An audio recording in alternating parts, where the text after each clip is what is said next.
Hare Krishna, Radhe Radhe. Welcome back to your channel. तो आज का श्लोक का पठन करते हैं। यद्यदाचरतः श्रेष्ठ सत्वे देवतरो जनः न सत्य प्रमाणावान कुर्ते लोक सदन वर्तते। श्रेष्ठ पुरुष जो आचरण करता है, अन्य पुरुष भी वैसा वैसा ही आचरण करते हैं। वह जो कुछ प्रमाण कर देते हैं, समस्त मनुष्य समुदाय उसी अनुसार बरतने लग जाता है। इसमें बताया गया कि जैसे हमारे से जो ज्ञानी पुरुष हैं, जो भक्ति में बड़े हुए हैं, वो जैसा जैसा आचरण करते हैं, बाकी लोग भी उनको फॉलो करने लेते हैं। तो अगर वियर्ड लैंग्वेज में कहूँ, साधारण सी लैंग्वेज में, तो जैसे हीरो हीरोइन करते हैं, तो हमारी यंग जनरेशन भी वैसे ही हेयर स्टाइल और वो बनना, उनको फॉलो करना चाहिए। उनके लिए वो श्रेष्ठ है, लेकिन एक्चुअली में वो श्रेष्ठ नहीं है। तो डिवोशनली आपको एग्जाम्पल देके बताऊं तो जो हमारे कबीर दास जी थे ना, ये बहुत समाधिस्ट में रहते थे।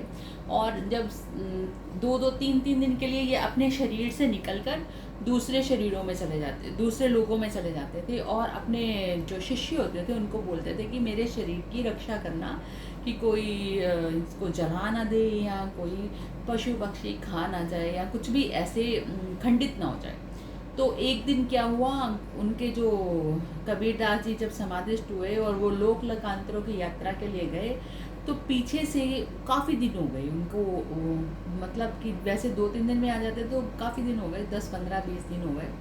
तो ये उनके शिष्यों ने उनका शरीर छोड़ दिया कि पता नहीं गुरुजी कब भी आ रहे हैं, इतना ध्यान नहीं दिया।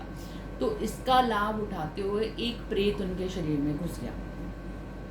तो जब वो फिर जीवंत हो गए, तो जो कबीरदास जी थे, तब उन्होंने, वो प्रेत था अंदर, तो लग रहा था कि वो कबीरदास जी हैं, लेकिन उन्होंने करने शुरू कर दिए जो कार्य नहीं करने चाहिए, जैसे मदिरा पान करना, मूर्ति सेवा नहीं है, ये पूजा पाठ कुछ नहीं होता, और सिर्फ अच्छे कर्म कर लो। मतलब थोड़ा सा वो दिखा रहा था ना, मैं संत भी तो हूँ, तो कर्म ही श्रेष्ठ है, बाकी सब कुछ खराब चीज़ें हैं, हर चीज़ उल्टा करना शुरू कर दिया।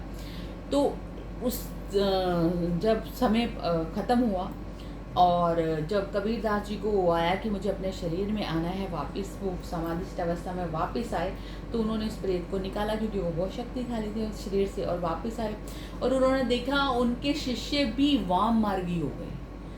तब से वाम मार्ग चला, जो कि सनातन धर्म से विपरीत धर्म है। अभी भी आपको पता होगा, देखा होगा, जो वाम मार्गी होते हैं वो भगवान को नहीं मानते। उनके लिए बस कर्म कर लो, यही बहुत है, और क्या कहते हैं, जो भी उल्टा काम है वो करते हैं।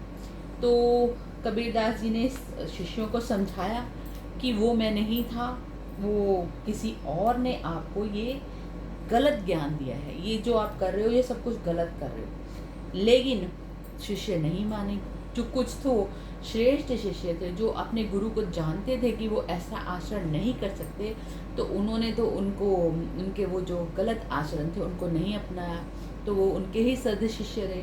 और जो शिष्य थोड़े से, जिनको कहते हैं अध कचरे शिष्य, कि अभी परिपक्व अवस्था नहीं आई हुई थी उनकी, उन्होंने वाम धर्म को अपना लिया कि हमारे गुरुजी ने ऐसे ऐसे बताया था, अब बदल गए हैं गुरुजी, पहले भी ये बोला था, अब ये कुछ और बोल रहे हैं। तो एक अलग धारा निकल आई, उसको वामपंथी कहते हैं। तो ठाकुर जी ने इसी में वही बताया कि श्रेष्ठ पुरुष जो जो आचरण करते हैं, अगर श्रेष्ठ पुरुष गलत आचरण करने लग जाए, तो जो मनुष्य समुदाय है, जो उनको फॉलो करते हैं, अन्य लोग हैं जो उनको मानते हैं, वो भी गलत आचरण करना शुरू कर देंगे।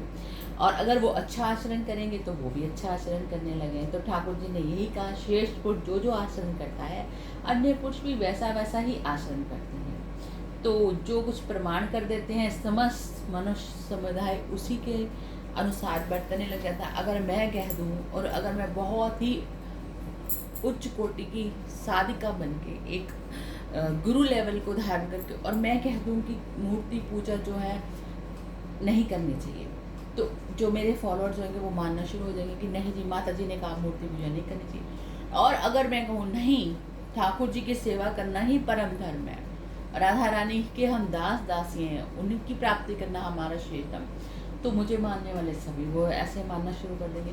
तो ये ऐसा ही होता है जो एक उच्च कोटि के साथ, ये तो मैंने एग्जांपल अपनी दी, वैसा मेरा लेवल वो नहीं है। मैं तो खुद एक फॉलोअर हूँ अपने गुरु महाराज जी की और बड़े बड़े संतों की, मैं वैसे बात कर रही हूँ। तो जो जो श्रेष्ठ पुरुष जिसको जिसको हम मानते हैं, उनके आचरण से हम अपना आचरण बना लेते हैं। ये इस श्लोक में बोला है। तो आज एक ही श्लोक, और आज रात को मैं लाइव आऊँगी 9 बजे, फिर मिलते हैं। राधे राधे।